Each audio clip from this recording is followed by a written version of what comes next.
بالله من الشيطان الرجيم. بسم الله الرحمن الرحيم. وقالوا ما لهذا الرسول يأكل الطعام ويمشي في الأسواق لولا أنزل إليه ملك فيكون معه نذيرا أو يلقى إليه كنز أو تكون له جنة يأكل منها. وقال الظالمون إن تتبعون إلا رجلا مسحورا.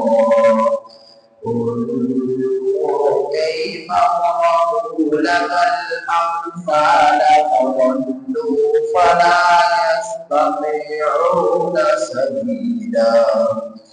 تبارك الذي إن شاء جعل لك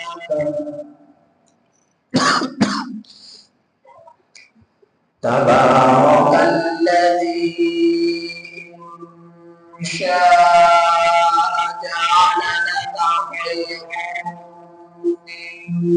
ذلك جنات تجري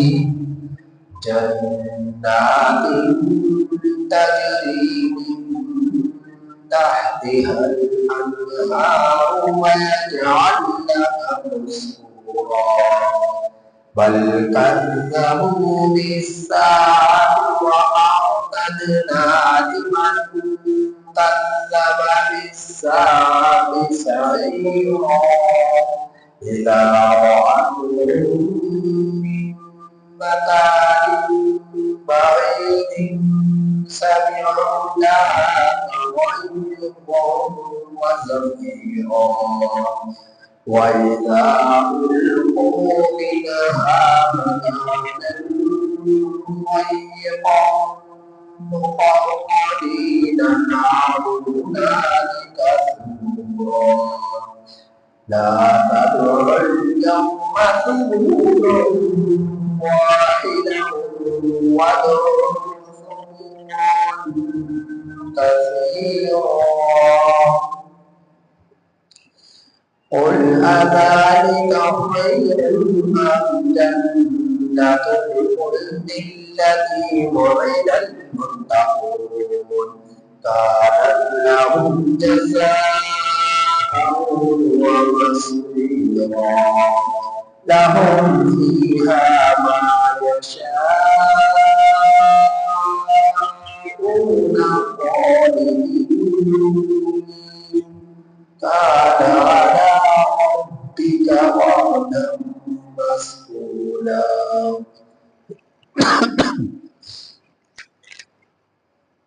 یہ سورہ فرقان کی آیت نمبر 10 7 تا 16 آپ حضرات کے سامنے تلاوت. ان آیات کریمہ کا ترجمہ ہے وقالوا، اور کہا ان لوگوں نے، ما لہذا الرسول، کیا ہو گیا اس رسول کو، یأکل الطعام، کھانا کھاتا ہے، وَيَمْشِي فِي الْأَسْوَاقِ، اور بازاروں میں چلتا ہے، لَوْلَا أُنزِلَ إِلَيْهِ، کیوں نہ نازل کیا گیا اس کے ساتھ ایک فرشتہ، فَيَكُونَ مَعَهُ نَذِيرًا، پس وہ ہوتا اس کے ساتھ ڈرانے والا، او یلقا، یا ڈالا جا کیوں نہیں، ڈالا گیا اس کے ساتھ خزانہ، او تکون لہو، یا ہوتا اس کے لیے جنت باغ، یأکل منہا،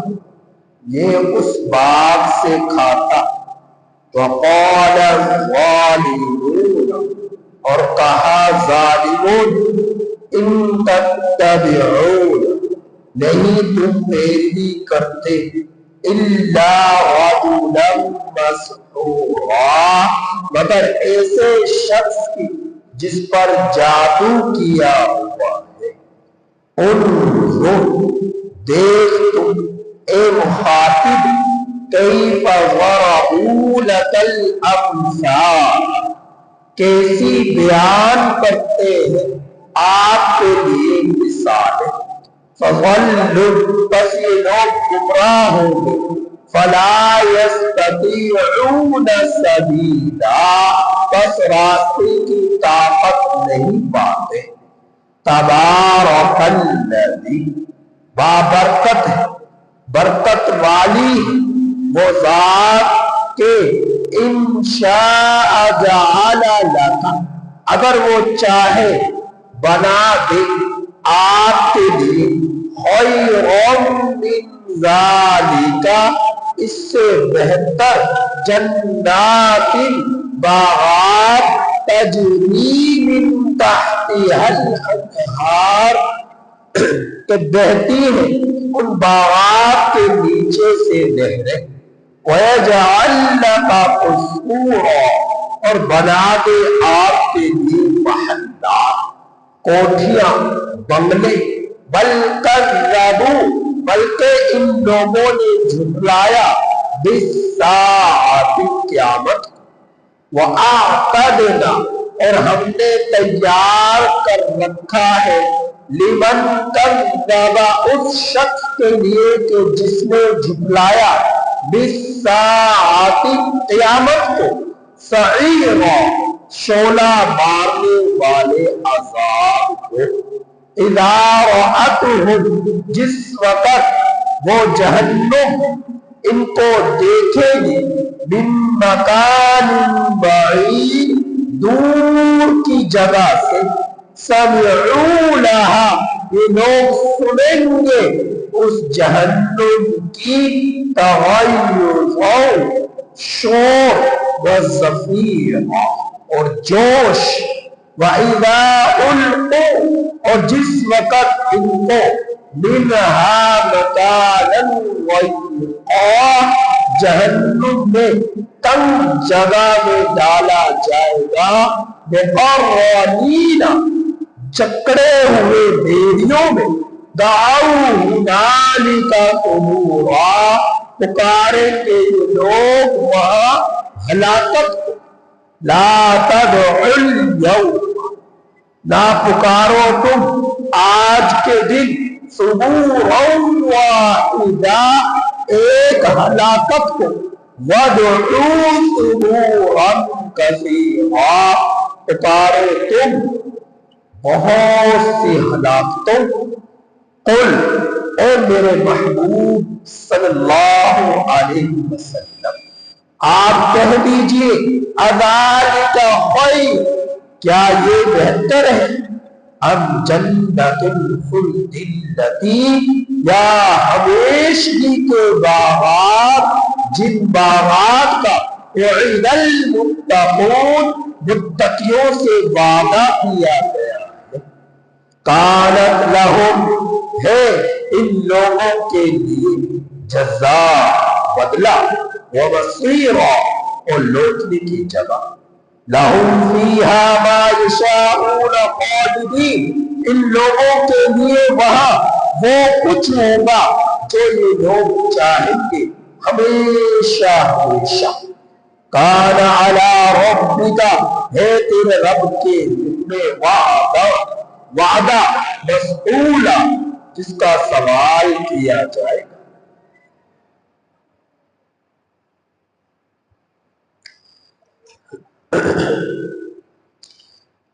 حضرت آدم علیہ السلام سے لے کر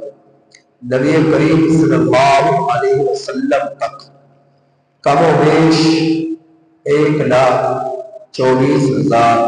انبیاء علیہ السلام تشریف لائے۔ وہ تمام کے تمام پیغمبر بشر تھے، انسان تھے، اور بشری تقاضے ان کے ساتھ جڑے ہوئے تھے، لگے ہوئے تھے۔ جس طرح آپ انسانوں کو گرمی لگتی ہے، سردی لگتی ہے، اس کا احساس ہوتا ہے، اسی طرح ان پیغمبروں کو بھی ہوتا ہے۔ جس طرح جنسی خواہشات عام انسانوں میں ہوتی ہیں، اسی طرح تمام پیغمبروں میں بھی رہی ہے۔ یہی وجہ ہے جتنے بھی انبیاء علیہ السلام آئے، سب کے سب انبیاء نے نکاح فرمائے، عورتوں سے نکاح فرمائے۔ تو جس طرح آپ انسان بیمار ہوتے ہیں، پیغمبر بھی بیمار ہوتا ہے۔ جس طرح آپ انسان صحت اور ضعف ان دونوں کا شکار ہوتا ہے، آپ پیغمبر بھی ہوتا ہے۔ جس طرح عام لوگ تجارت کرتے ہیں، کھیتی باڑی کرتے ہیں اور روزگار کی تلاش میں گھروں سے نکلتے ہیں، پیغمبر بھی نکلے ہیں، پیغمبروں کو بھی یہ تقاضے لگے رہے ہیں۔ تو اللہ جل جلالہ نے تمام پیغمبروں کے ساتھ ان تمام ضروریات کو ان کے نفس میں رکھ رکھا تھا، ان کو یہ حاجات لاحق تھے۔ لیکن پیغمبروں نے چیزوں کے حصول کے لیے 2 راستے ہیں، ایک حلال راستہ، ایک حرام راستہ۔ پیغمبروں نے ہمیشہ چیزوں کے حصول کے لیے حلال راستے کو اختیار کیا، حرام راستے کو اختیار نہ کیا۔ جبکہ عام انسان حلال اور حرام میں تمیز کیے بغیر حرام میں کہیں نہ کہیں پڑ ہی جاتے ہیں، کہیں نہ کہیں حرام میں مبتلا ہو ہی جاتے ہیں، چیزوں کے حصول کے لیے کہیں نہ کہیں معصیت الہی پر ہی ڈالتے ہیں۔ لیکن اللہ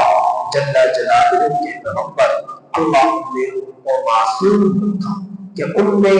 معصیت نہیں، ان میں گناہ نہیں۔ اللہ ان کی حفاظت فرماتا ہے، اللہ ان کی حفاظت فرماتا ہے۔ یہی وجہ ہے کسی پیغمبر کے بارے میں آپ نہیں سنیں گے کہ اس نے شراب پی ہو، کسی پیغمبر کے بارے میں آپ نہیں سنیں گے تو انہوں نے جھوٹ بولا ہو، کسی پر ظلم کیا ہو، کبھی فسق کیا ہو، کبھی فجور کیا ہو، کہیں اللہ کے حکم کی خلاف ورزی کی ہو۔ کسی پیغمبر کے بارے میں آپ نہیں سنیں گے کہ کسی کو قتل کیا ہو، کسی سے سود کھایا ہو، کسی سے رشوت لی ہو۔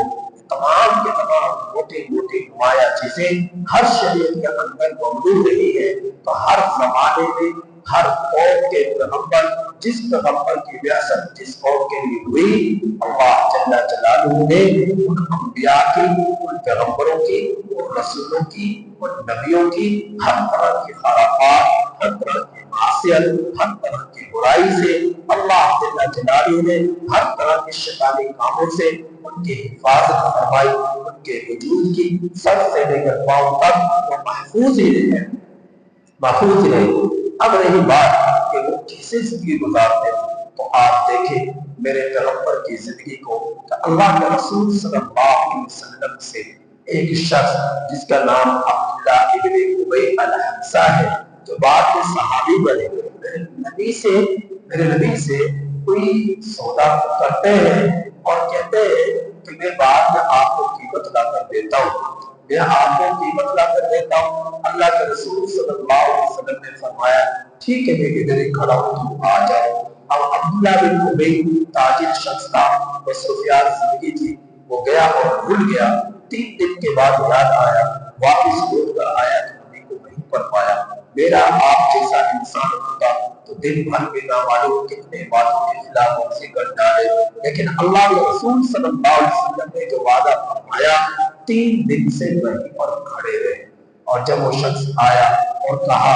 اے اللہ کے رسول صلی اللہ علیہ وسلم میں بھول گیا تھا، مجھے یاد آ رہا، تو آپ صلی اللہ علیہ وسلم نے اتنا فرمایا اے عبداللہ ابن ابی تیرے 3 دن کے بعد آنے سے اور تیرے اتنے وقت سے انتظار میں مجھے مشقت میں ڈال دیا، تکلیف میں ڈال دیا، بس اتنی بات ارشاد فرمائی، میرا آپ جیسا انسان ہوگا گلے بڑھ جاتا، ناک پاک کرتا، گالیاں دیتا، پتہ نہیں کیا کچھ کرتا، البتہ تو اٹھتا ہی نہ، فوراً چلا جاتا 2-4 منٹ کا انتظار کرنے کے بعد۔ لیکن اللہ کے رسول صلی اللہ علیہ وسلم کو دیکھیے، زبان سے کہنا آسان ہے، 3 دن انتظار کرنا ایک ہی جگہ پر، رات بھی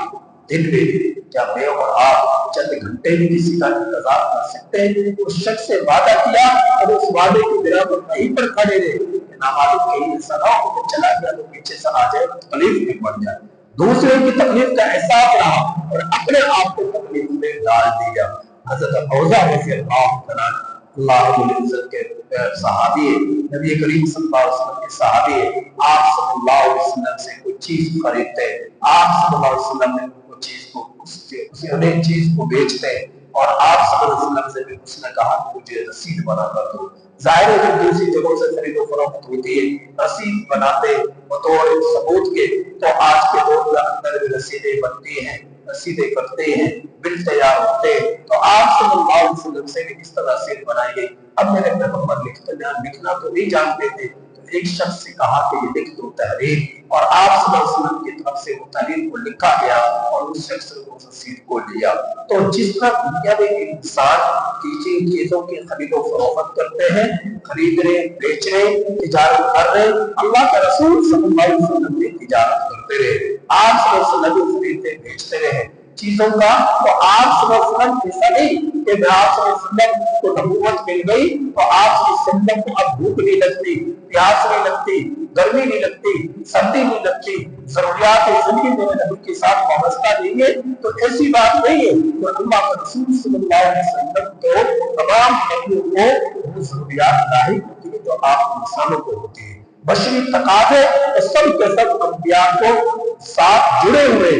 تو آپ صلی اللہ علیہ وسلم، لیکن انبیاء کی جماعت گناہ سے پاک ہے، معصیت سے پاک ہے، شیطانی کاموں سے پاک ہے، وہ انسانوں کی طرح گناہ نہیں کرتے، آپ انسانوں کی طرح وہ برائیاں نہیں کرتے، اللہ جل جلالہ ان کی پوری زندگی کو محفوظ فرما دیتے ہیں۔ آپ کسی پیغمبر کے بارے میں نہیں سنیں گے، بچپن سے لے کر جوانی تک، بڑھاپے تک، کسی پیغمبر نے ایک مرتبہ میں رب کے ساتھ شرک کیا ہو، کفر کیا ہو۔ آپ انبیاء کی جماعت کی زندگی کو اٹھا کر دیکھیں گے، ان کی زندگی میں کوئی گناہ آپ کو کبھی نہ ملے گا۔ اللہ جل جلالہ کی حفاظت فرماتے ہیں، کیونکہ اللہ نے انہیں نبوت کے لیے چنا ہے، کیونکہ اللہ نے انہیں رسالت کے لیے چنا ہے۔ تو ان آیات کریمہ میں جو مشرکین مکہ کا اعتراف تھا،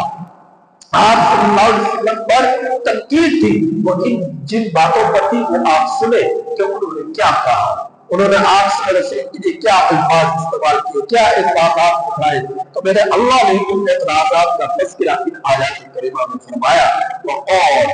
اور کہا ان لوگوں نے ما لہذا رسول، مکہ کے کچھ کافر مشرک سرداران مکہ کا وفد میرے نبی کے پاس تشریف لایا، اور آپ صلی اللہ علیہ وسلم سے آ کر کہنے لگا کہ آپ اللہ رب العزت کے سچے پیغمبر اور رسول ہیں، تو آپ یہ صفا مروا کی پہاڑیاں ہیں ان کو سونے کا بنا دے، ہم آپ پر ایمان لے آئیں گے، ہم آپ کی نبوت کو، رسالت کو قبول کر لیں گے، جس دین کو لے کر آئے اس دین کو قبول کر لیں گے۔ آپ مکہ کی پہاڑیوں کو جو صفا مروا کی صورت میں ہے ان کو سونا کا اپنے رب سے کہہ کر بنا دیجیے۔ تو اللہ جل جلالہ فرمائے، وقالوا، کہا